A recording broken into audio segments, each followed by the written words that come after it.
Hello. You can hear my dog barking, I bet. And welcome. Hopefully everything's in frame, and hopefully you can hear me, because I don't have a second audio recording device today. I forgot it at the house, and I'm not doing this again. So we're gonna take a look at two somethings today. So first we have this. This is the Minolta 110 Zoom, and I'm not gonna log on to this too much. It's a neat little camera, and I put new batteries in it down there. It's basically a zoom lens camera. I got a new thing for it. I might do a separate video just on this, but for now I'm just gonna load it and test it. So I've got some 200 speed film, which we're going to simply pop in there, and it's in. We're going to progress it.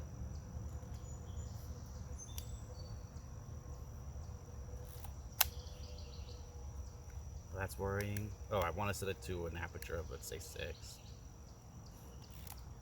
Okay, maybe now it'll work. So this is 200 speed film, but this camera is shooting it at 100 speed. So we're going to add one stop to the exposure, and then we're just going to take a picture with it. Okay, cool. So one of the reasons why I really wanted to test this was because before, when I was testing it without film, it wasn't snapping the shot. So if you have a problem with the Minolta, this is a Minolta 110 SLR Mark II, not snapping the shot. I'm guessing the Mark I might do the same thing. If it doesn't have film in it, the shutter is sluggish in auto mode. I don't know why. Probably because it doesn't know what to do. So now it knows. So there we go. So this is a slight zoom, manual focus with a micro lens with, it has compensation for exposure, which is why I wanted this one. And then you choose not the shutter speed, you choose the aperture, which I have it set to 6, I believe, and then it chooses the shutter speed, which is very cool. It's now relocked, so we're just gonna set that aside. Oh, we're gonna put that lens cap back on. Oh, it also came with a nice glare filter, which is cool. I had to ask someone about that. I didn't know what it was. But this is why we're doing this video. This isn't the original box, so I don't really care to show it to you. A little case. I had to buy this separate. And I had bought this case separate, so I'm not going to show you the front of it because it's not part of the kit, but it does fit in there pretty well. Look, I got it. Now, this is the third one of these I've attempted to buy. I had to buy this separate too, but it wasn't too bad. So, it's got the 35mm. This is the Pentax 110 Super Auto. And we are going to shoot in it Lomochrome Metropolis. Oh, Lomochrome Metropolis from Lumography. The reason we're shooting this is because it does not have an exposure compensation in it at all. Well, actually, that's not true. You can put a half stop by holding that button down, which I will test. But it can't do a full stop. But this is 100 to 400 anyways, and this will shoot at 100 or 400, but it's going to shoot it as 100. So it should shoot really nice. We should get some nice colors. Let's take the lens cap off. We have the, before we actually load it though, so let's put the lens cap back on because I'm a nub. On it right now is which one is this? I don't have the cover for it, which I really, wait, does that have a filter on it? Yes, it does. Oh, Jesus. It's got a tiny polarizing filter too.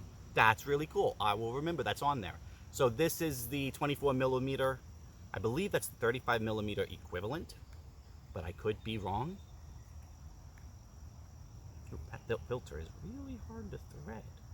Got it. And we're going to actually put that right back on the camera because I don't have the cover for it. And it just clicks right back on. So besides that, I have this flash supposedly works. I didn't put batteries in it, but it does supposedly work. I won't need a flash today, which is cool. I also have the smaller, supposedly slightly brighter flash, but its switch is stuck and it's got corrosion in its things, in its contacts in here. But I might be able to fix it. That's why I bought it. It was cheap. I bought it to fix it, see if I could get it to work, because that would be really cool. So then we'll go through, I believe the original lenses, you get the one that's on it. Oh, there's another little tiny, oh no, that's a back for that lens. You get the one that was on it. You also get, this has a filter on it as well. A skylight filter. For the you also get a 30.5 millimeter lens, which I believe is 75 equivalent. I could be wrong. And then you get a, does this have a filter on it? Yes, it does. They all have skylight filters on them. That's actually, I don't mind that. Oh no, this is L39 UV. I think that is a skylight filter because it isn't blocking much. So it's anti-glare basically. I'll try them. And then this is the 50 millimeter. Let's get these caps back on. The fact that it, oh wait. What? This has two filters on it. They're stacking the filters, probably for shipping. So it has an L39 UV and a skylight. Okay, let's take the L39 UV off.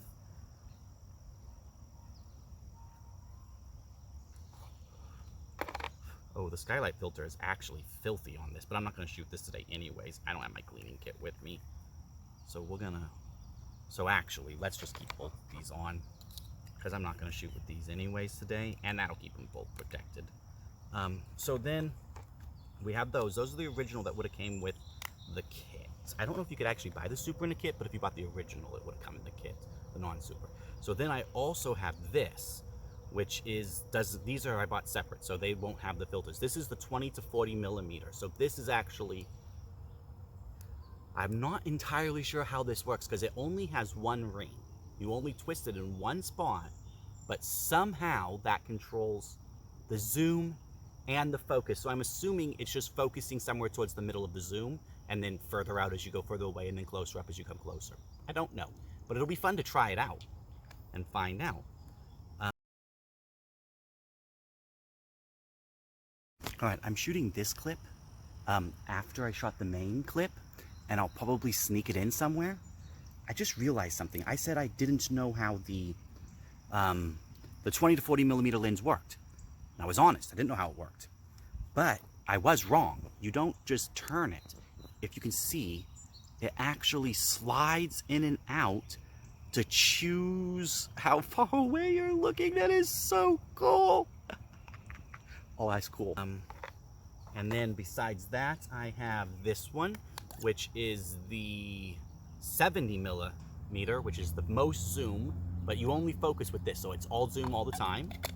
And it has a nice dome that I bought separate because they didn't have them together. And then I have this, which the dome for this one is broken, but I don't really see why it needs one. I probably won't keep it in one once I have a proper case for everything. And this is the pan focus, which means it's basically it's supposed to capture everything 6 feet in front of you to infinite away. Everything is just visible, which sounds amazing. I'll probably shoot at least a whole roll with this just because it sounds really fun. And I think that's it. This was the third attempt to buy one of these. And I'm so glad I got one that I believe it seems to be functioning fully. I did not put new batteries in it. I thought maybe I should, but the batteries in it seem to be fine. I am going to check them, make sure they're not corroded. I do have new batteries with me if I need them. No, I don't. Yes, I do. But no, they're clean. They actually look fairly new, so we're just going to leave those in. The battery compartment's right there, and it's just 2 watch batteries. Same batteries that guy actually takes, so let's put our film in and take our first shot with it. So we are going to be using the chroma. I will also run some regular film through it. I have enough of each. I have 3 volts of each to do it, so it's not a problem. I just want to do this first because then I'm shooting both at the same time basically, and I figured this one might as well go into the one that feels like it would need it, which is this little guy. Because then I won't have to worry about holding the compensation button down. I can if I wish to get a little bit more exposure. I love this chain that it came with, because then you're just wearing it on your neck just like that, but then you can just pick it up and it's kind of, I'm trying to look through it. and I can't see nothing. We're just going to shoot with the reason I'm starting with the littler one, now that is a skylight, right? Yes. The reason I'm starting with the little one is because I want to get used to actually focusing before I worry about pan focus and just point and shoot.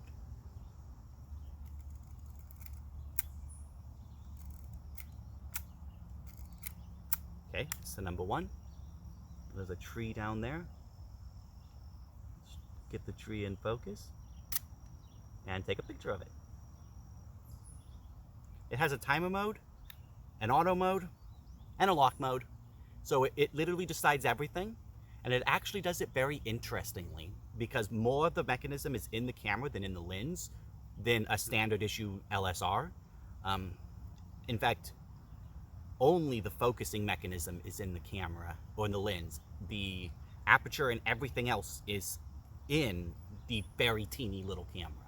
And I'm probably going to shoot a few more pictures around just to see what I can get and then head home. And that's that. I got this little case here to put it in and everything, which I got the case because while this case is nice, it doesn't hold any extra accessories, but I'm probably going to keep it in both for long-term storage. I also have to remember to take the batteries out of both of these if I decide to store them. But I want to shoot both things and then get them developed pretty quick. So we'll do that. I'm not going to put this on right now, but yeah. I'm going to continue walking my Mocha. Here, I'll bring him into shot so you can see him. Come here, Mocha. Let's put that stuff down. Come here, boy. Come here, Mocha. Let's say hi to the people. Oh, let's say hi to the YouTube. Say hi. Here's my Mocha. You might have heard him at the start. Yes, hi. You want to go for a walking? You want to go for a walking, boy? Okay. There you go. Oof. All right.